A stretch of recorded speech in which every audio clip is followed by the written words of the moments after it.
Hello, and welcome to another daily reflection. I'm Reverend Shireen, and before you panic at what you see here, today's video is mostly going to be about why so many decks. And that was inspired because I just got John Holland's The Psychic Tarot deck in physical form. Ironically, the very first deck I put on my phone. And two decks by Baron-Reid, the Wisdom Oracle and the Enchanted Map. And of course, my husband's reaction was, why? And actually then my 13-year-old was like, yeah, Mom, you should do a video about why. Why so many decks? Why do you use them? So we're going to do that. First, I'm going to talk about the meditative moment. And in the past 48 hours, maybe a little bit longer, well, definitely longer in some respects, but I've been just really reviewing some things, which makes sense. Mercury went into retrograde, and it's conjunct Saturn at the galactic center, and so all kinds of things, rising as far as communication and revisiting things and karma and stuff. But what I was looking at, I've been receiving guidance, nudges, urges to move my practice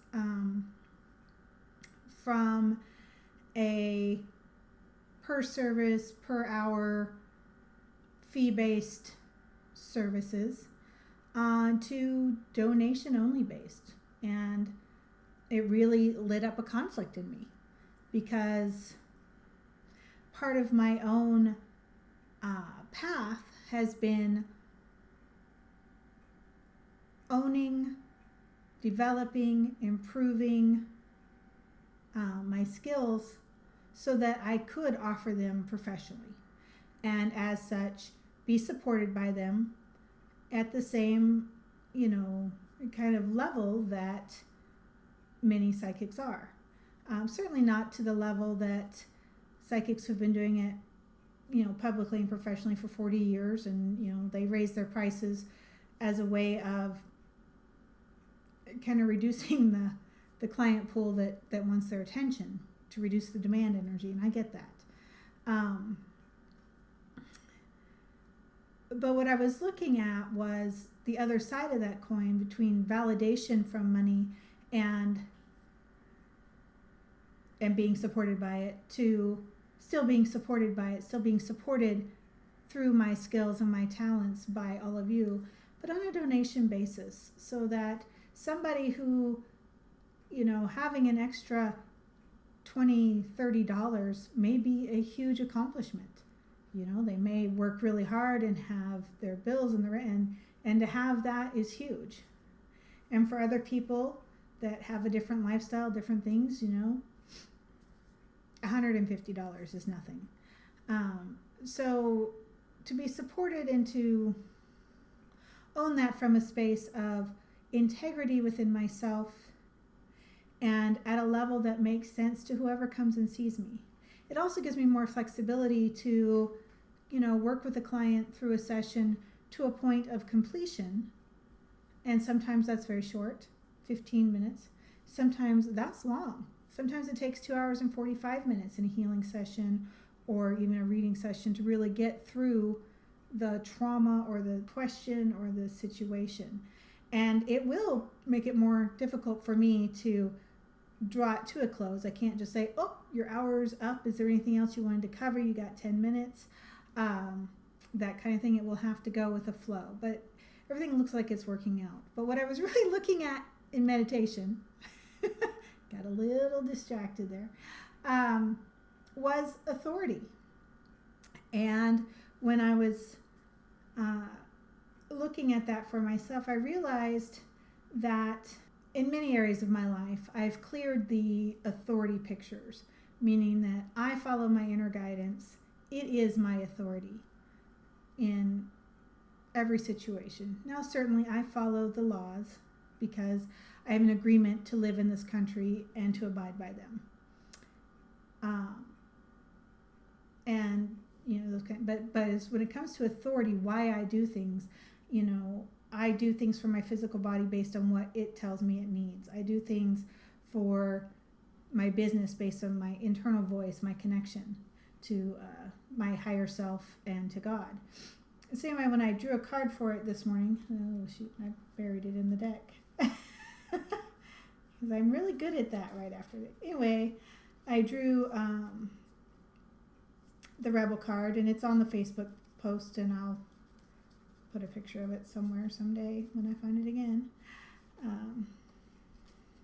Because I did manage to just shuffle it in. That was awesome of me. Anyway, it is the 4 in this Osho Zen Direct, the Major Arcana 4, which in most decks is the Emperor. In this deck, it is the Rebel. And I was looking at, okay, obviously I'm still giving my authority away to somewhere.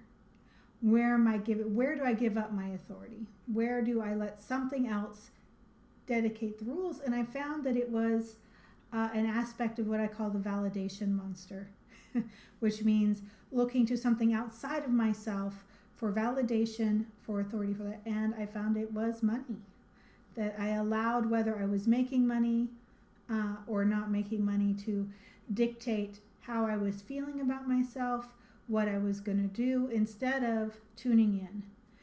And it was a sharp contrast to earlier in this year when I was doing everything through tuning in, surprising myself constantly, and growing. And then when I gave over that authority, that inner connection, to the validity monster of whether I was supporting myself well, everything came to a standstill. Not a standstill, but it just really, really, really slowed down. And I was getting frustrated, which then kind of gave more power to that validity monster. So the question for you today, through the meditative moment, and a lot of my story process, which I hope you got something out of as well, is to look for where all of the sneaky places that you give your authority away, where you look outside of yourself for what the rules are, what's working for you, what isn't, and where you give your own inner power and your own inner authority away.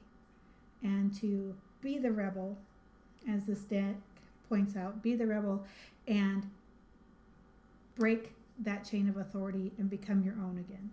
So that's the meditative moment. And if that's enough for you, you can stop the video right here. But we are going to continue on as to why so many decks. And this is a very good question. This deck right here, which you've never seen in a video, was the very first deck I was given. I don't know. It was either late junior high. I think it was late junior high, like 8th grade. And it was actually given to a friend and I. And she and I would sneak down the hall and play with the tarot. And it came with a teeny tiny, about that big, literally, guidance book that had about 2 sentences per card. But we didn't care. And what was amazing about this deck was this patterning, this random patterning on the back, somehow flowed energy through it so well that even us as newbies, we could feel when a card had energized and to a point that it hurt my hands. I'd be like, oh man, that's hot. And it wasn't really that the card was hot. It was just so much energy had packed into the card that then it was flowing into my hand like, electrical current. And so that's where we started. And for many years, this was the only deck I used with people. It was the only deck I had. It was the only deck I really knew. Then I bought, I wanted to know more about each of the cards. I really wanted to know intellectually about them. And I bought a Greek deck based on Greek mythology, which you've seen at the fairs if you've seen me there. It's black. It happens to be at my office location down in the loft right now and not here, so I can't show you. But it was, the imagery in that deck was so very different than this traditional imagery, because this was based on traditional tarot cards, and the Hanson-Roberts is also, and so they look similar, although slightly different.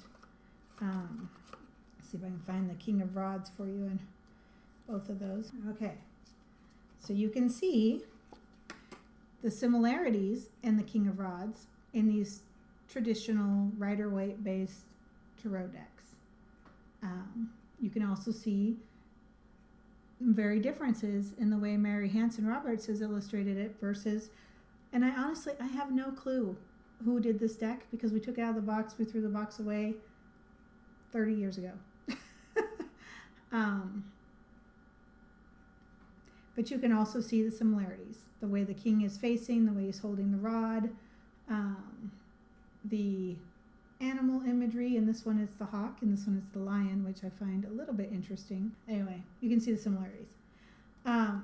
This deck is a lot easier for my hands to hold, and the colors are brighter, so I kind of jive with it a little bit more. It makes me a little bit happy as far as the imagery goes. But the meanings I get out of them when I look at the cards are very similar, which brings us then to the Zen Tarot. And this deck has the same structure, the same 22 major arcana, the same 4 minor suit arcana, 1 through 10, fire, water, earth, air, which would be rods, swords, pentacles, and cups in the same order, water. So, fire, air, earth, water. Fire, earth, air, water. So, but the imagery in this and the intent of the author, if you read through the guidebook, is very, very, very different than the traditional, although matches up beautifully. And that really great example is the Emperor card in this deck is called the Rebel. And it's about breaking free from authority and giving authority back to yourself, but still living within, there it is, within a construct, a foundation, within boundaries. So it's not anarchy, it's not chaos. It's just being rebellious and owning that, owning your own authority versus, there he is, the Emperor card in the traditional tarot, which is about enforcing boundaries, enforcing the authority, enforcing control over everything else. And so 2 different aspects of authority and control, same vibration. And yet, if this card came up, I would probably read it very differently than looking at this deck, which is why oftentimes I do the multi-deck readings. And along the same tarot, you know, here's 2 John Holland decks, Psychic Tarot for the Heart and the traditional Psychic Tarot. And his decks are a little bit different because they still have the 22 major arcana, but they also have 7 chakra cards that are numbered 1, 2, 3, 4, 5, 6, 7. So there is also a black bordered 3, which is the Empress. See, I just cut straight to that. Worked much better.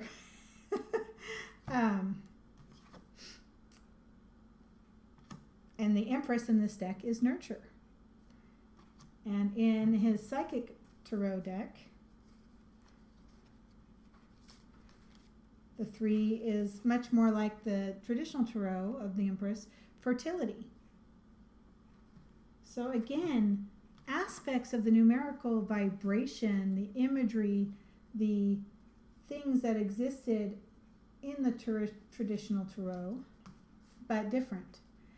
And the difference between the Psychic Tarot and the Psychic Tarot for the Heart, it was his intent. This deck was intended for people that ask about relationships, who are very connected to their heart, who view the world from that way.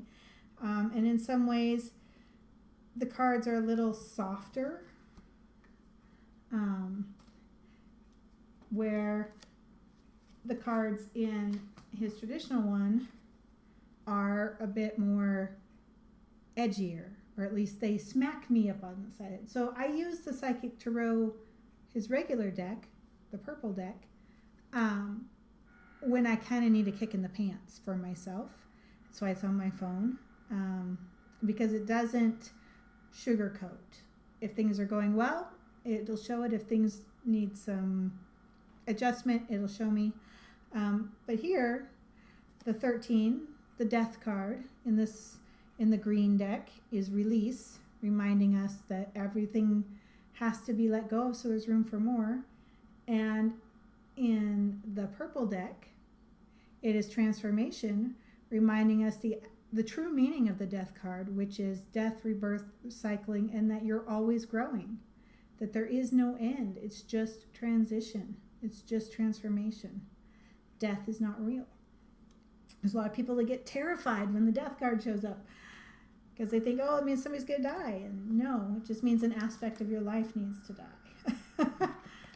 Or an aspect of your personality. It's a little harsh to say too. But, and then we move from the tarot decks into the oracle cards.